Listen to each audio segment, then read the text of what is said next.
یہ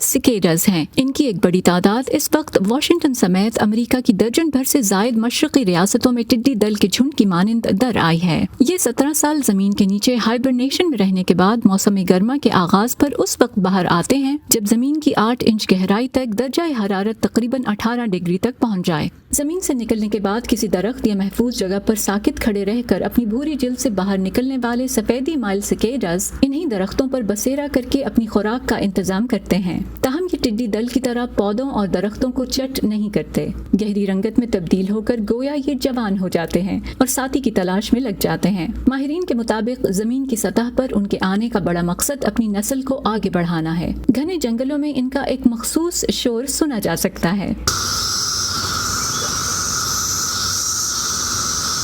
Between dusk and sometime around midnight. शाम और रात के दरमियान किसी वक्त ये सिकेडास अपने खौल से बाहर निकले हैं और अब दरख्त के ऊपर जा रहे हैं। मेरे ख्याल में ये जमीन की खूबसूरत तरीन मखलूक़ात में से एक है। मैं मशवरा नहीं दूंगा कि आप उन्हें अपनी नाक में घुसने दें। I don't recommend you let them go up your nose. माहिरीन के मुताबिक सिकेडास अपनी नस्ल की बका के लिए इतनी बड़ी तादाद में एक साथ मंजर-ए-आम पर आते हैं ताकि वो तमाम परिंदों और जानवरों की खुराक बनने के बावजूद भी बड़ी तादाद में जिंदा बच जाएं। आजकल अक्सर घरों के मकीन मरे हुए सिकेडास का ढेर साफ करते नजर आ रहे हैं। My wife and I have lived here for 40 years now. मैं और मेरी बीवी यहाँ 40 साल से मुकीम हैं और इन्हें कम ही देखा है। इस बार मैं इन्हें सबसे बड़ी तादाद में देख रहा हूँ। मुझे इनसे कोई परेशानी नहीं, शायद मेरी बीवी को ये पसंद नहीं। मैं इन्हें साइड वॉक से साफ करके अपनी रोजमर्रा जिंदगी में मगन हो जाता हूँ। Go about my daily chores.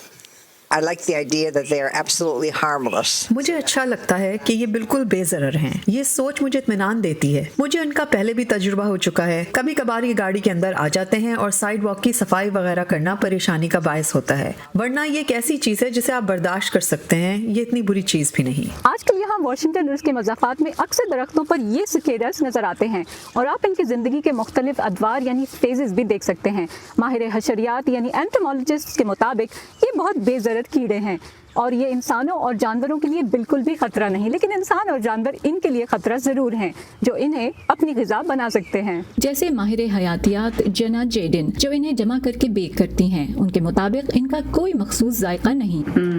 इनका जायका उस चटनी जैसा हो जाता है जो आप इन पर डालते हैं, इसलिए जब मैं इन्हें पकाती हूँ तो इन पर चीनी या कोई चटनी खूब डाल देती हूँ, तो आप कीड़े का नहीं बल्कि उस पर लगी बाकी अशिया का जायका चखते हैं। मादा सिकेडास अंडे देने के लिए दरख्त के तने में गहरे सुराख बनाती हैं जो छोटे दरख्तों को मामूली नुकसान पहुंचा सकते हैं। अफज़ाइश नस्ल के अमल में ये हशरात अपनी जान से जाते हैं, मगर अंडों से निकलने के बाद ये जमीन के अंदर चले जाएंगे अगले 17 साल के लिए। तो 17 साल बाद जब हम सिकेडास की इस नई नस्ल के जमीन से बाहर आने पर रिपोर्ट बनाएंगे, तब तक शायद हमारी और आपकी जिंदगियों में बहुत कुछ बदल चुका होगा। Faiza Bukhari, voice of America, Washington.